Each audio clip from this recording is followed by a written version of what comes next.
मेरी ये उम्मीद है और कुछ इसमें एविडेंस भी है कि ये जब नए कैंपेन मैनेजर्स आते हैं, they bring in new ideas, जिससे जो मुद्दे हैं जिस पे चुनाव लड़ा जाता है शायद वो धीरे धीरे बदलने लगे। एक बहुत अच्छा एग्जाम्पल, आप लोग में से कोई लोग अग्री करेंगे, कोई नहीं करेंगे, पिछले कुछ सालों में जो जेंडर पे फोकस आया है, महिला वोट बैंक, मुझे लगता है इसमें इस इंडस्ट्री का कुछ ना कुछ हाथ तो होगा। मैं बैकरूम में इन्वेस्टेड नहीं हूं, शायद अमिताभ भाई बेहतर बता पाएंगे या जो लोग काम कर रहे हैं इसमें बेहतर बता पाएंगे, बट जब आपकी गुजर बसर कैंपेन जीतने पे रहती है तो नए आइडियाज आना लाजमी। आपका इंसेंटिव बहुत स्ट्रांग है कि अब हम नया क्या करें। तो इन सब चीजों में मुझे लगता है कि इस इंडस्ट्री को हमें अप्रिशिएट करना चाहिए। I think they are doing a very good job. अब हम दूसरे हिस्से पे आते हैं, डू वी फियर देम? देखिए, फियर एक बहुत ही स्ट्रांग वर्ड है, डर एक बहुत ही स्ट्रांग वर्ड है। मैं फियर वर्ड यूज नहीं करूंगा। व्हाट आई वुड इंस्टेड से is, as I started my speech by saying we are at an exciting period where this industry is just coming up. हम उस फेज में हैं जहां हम एक सर्टन प्रोटोकॉल, एक सर्टन सीड ऑफ एथिक्स को अभी अगर हम बो दें इस इंडस्ट्री में, तो शायद आज से 20 साल बाद जब ये प्रोलिफरेट हो जाएगी तो उसके डीएनए में वो आ चुका होगा। तो उसको मद्देनजर कुछ सवाल जो मेरे दिमाग में आते हैं जब मैं इसको पॉलिसी और पॉलिटिक्स को साथ में सोचता हूं, वो मैं आपको 3-4 सवाल छोड़ना चाहूंगा इस ऑडियंस के लिए। जो कंसल्टेंट्स हैं वो शायद जवाब देना चाहेंगे, बट ये सवाल वो हैं जो मुझे अभी थोड़ा सा परेशान करते हैं या मुझे क्यूरियस करते हैं। पहला सवाल ये है कि जो टर्म्स ऑफ अग्रीमेंट है इन कंसल्टिंग एजेंसीज के, जब आप पॉलिटिशियंस के पास जाते हैं इलेक्शंस करने, तो मुझे नहीं लगता कि कुछ महीनों से ज्यादा एंगेजमेंट रहती है इलेक्शन से पहले, है ना। आप जब कुछ महीने पहले आएंगे और कोई आपको कहेगा कि भैया चुनाव जितवा दीजिए, तो आपके सॉल्यूशंस भी वही होंगे जो उन कुछ महीनों में इंप्लीमेंट हो जाए, या उसका होराइजन वो कुछ महीने ही हो, है ना। तो ऐसे में क्या कुछ ऐसे पॉलिसी कमिटमेंट्स करवा दिए जाते हैं जिनका लॉन्ग टर्म रिपरकशन होता है, जो उस समय चुनाव जितवाने में तो सही हो गए, लेकिन उसके बाद ना वो रिवर्स किए जा सकते हैं और ना उनकी एग्जीक्यूशन आसान है। पहला ये। दूसरा, एक इसका और फ्लिप साइड है, ये मैंने कहा कि आप कुछ ऐसे पॉलिसी मेजर्स दें जो बाद में जो सुनने में आसान लगे लेकिन बाद में फंस जाए।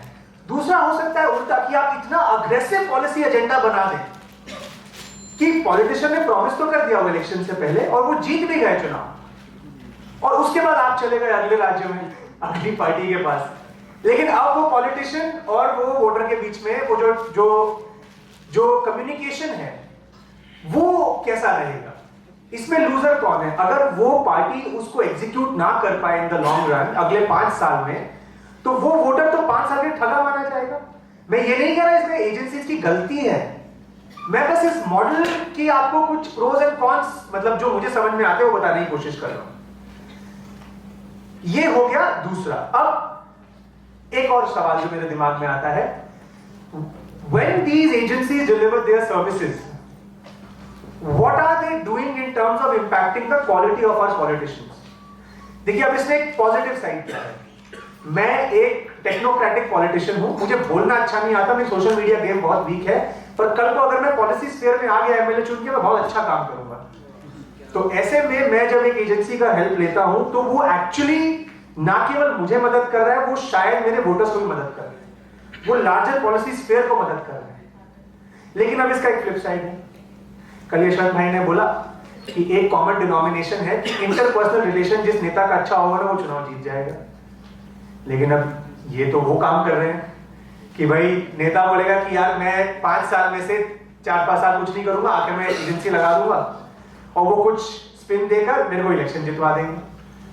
ऑफ कोर्स अब काउंटर आएगा, voter is smart enough, voter punish करेगा, लेकिन वोटर को पनिश करने का मौका 5 साल बाद मिलेगा, है ना। तो ये एक और एंगल है कि क्या हम जो तरह के पॉलिटिशियंस प्रमोट कर, मतलब जो तरह के पॉलिटिशियंस, या ऐसे बोला जाए कि ये इंडस्ट्री क्वालिटी ऑफ पॉलिटिशियंस को कैसे इंपैक्ट कर रही है, इसमें मेरे पास जो थीसिस है वो डिवाइडेड है, वो दोनों तरफ जा सकता है। ठीक है, कि आप इंटरपर्सनल जिसका स्ट्रॉन्ग था उसको वीक कर देंगे क्योंकि आपको लग रहा है वो कर देंगे, या जिसका इंटरपर्सनल वीक था, टेक्निकल स्ट्रॉन्ग था, उसको आप इंटरपर्सनल देखकर उसकी टेक्निकल स्ट्रेंथ को हम पब्लिक में लेवरेज करवा देंगे। आखिरी 2 पॉइंट जो मैं बोलूंगा, मुझे ये डर है कि इस इंडस्ट्री की वजह से पॉलिटिक्स में फर्दर कमर्शियलाइजेशन होगा। टॉप डाउन जो फंडिंग, मुझे लगता है अमोक ने भी अपनी किताब में लिखा है, the way the funding structures are evolving in political parties with the entry of political consultants, and कल से जो मैं सुन रहा हूं अंदर की बातें कि कितना किसको खुश रखना पड़ता है, whatever that means आप समझ जाएंगे। अगर हम ये मान के चले तो जो बिलिंग है, whatever जो फाइनेंसेस है, वो कहां से आ रहा है, और क्या उसकी वजह से जो एक एवरेज मीडियन एस्पायरिंग पॉलिटिशियन है जो एंटर करना चाहता है, कि उसके लिए और डिफिकल्ट हो गया पॉलिटिक्स में एंटर करना? ये सवाल है मेरे मन में, शायद गलत भी है, इसका जवाब हो सकता है ना हो, पर मेरे मन में ये सवाल है। और एक आखिरी सवाल, और ये भी कल से मेरी लर्निंग है, जिस तेजी से इस इंडस्ट्री में स्प्लिंटरिंग हो रही है, कि आज अगर 15 लोगों की ऑर्गेनाइजेशन है तो कल 14 कंपनियां खड़ी हो सकती हैं उसी ऑर्गेनाइजेशन में से। ये एक रेस टू द बॉटम लग रहा है मुझे अभी, और उस रेस टू द बॉटम में जो आर्ग्यूमेंट्स आएंगे कि मैंने नहीं किया तो वो कर देगा तो मुझे भी ये करना है, थोड़ा बचना पड़ेगा इससे। और इसलिए मुझे फिर लगता है कि एक नेसेंट स्टेज में जब इंडस्ट्री है, तो आज जो उसका डीएनए बोध होगे वो आगे जाके बहुत काम आएगा, which is why these platforms are very important. कि अगर ये इंडस्ट्री ने थ्राइव करना ही है तो चलिए साथ में एक फ्रेमवर्क बनाएं जहां पर कम से कम कुछ तो एक कॉमन डिनोमिनेशन ऑफ कोड हो, जिससे हम अपना काम भी करें, पैसा भी कमाएं, लेकिन साथ ही साथ ये इंश्योर करें कि हमारी एक रिस्पॉन्सिबिलिटी भी है इस इंडस्ट्री लोगों की तरफ। इसी के साथ मैं रिमार्क्स क्लोज करूंगा। थैंक यू अफरोज भाई once again. Thank you, Karthikeya, and you know that you have answered a question with few more questions that will be answered by the next one, and I can understand with your propositions that the political consultancies will stay and keep on deciding the fate of politics and politicians, but they need to be accountable, and that accountability is coming from few questions, and that questions कुछ लोग हो सकता है कहें कि जो है कि राज को राज ही रहने दो, इसे कोई नाम न दो, and some of the very critical questions you raised, and I'm sure वो राज खुलने चाहिए। Let the Pandora's box be open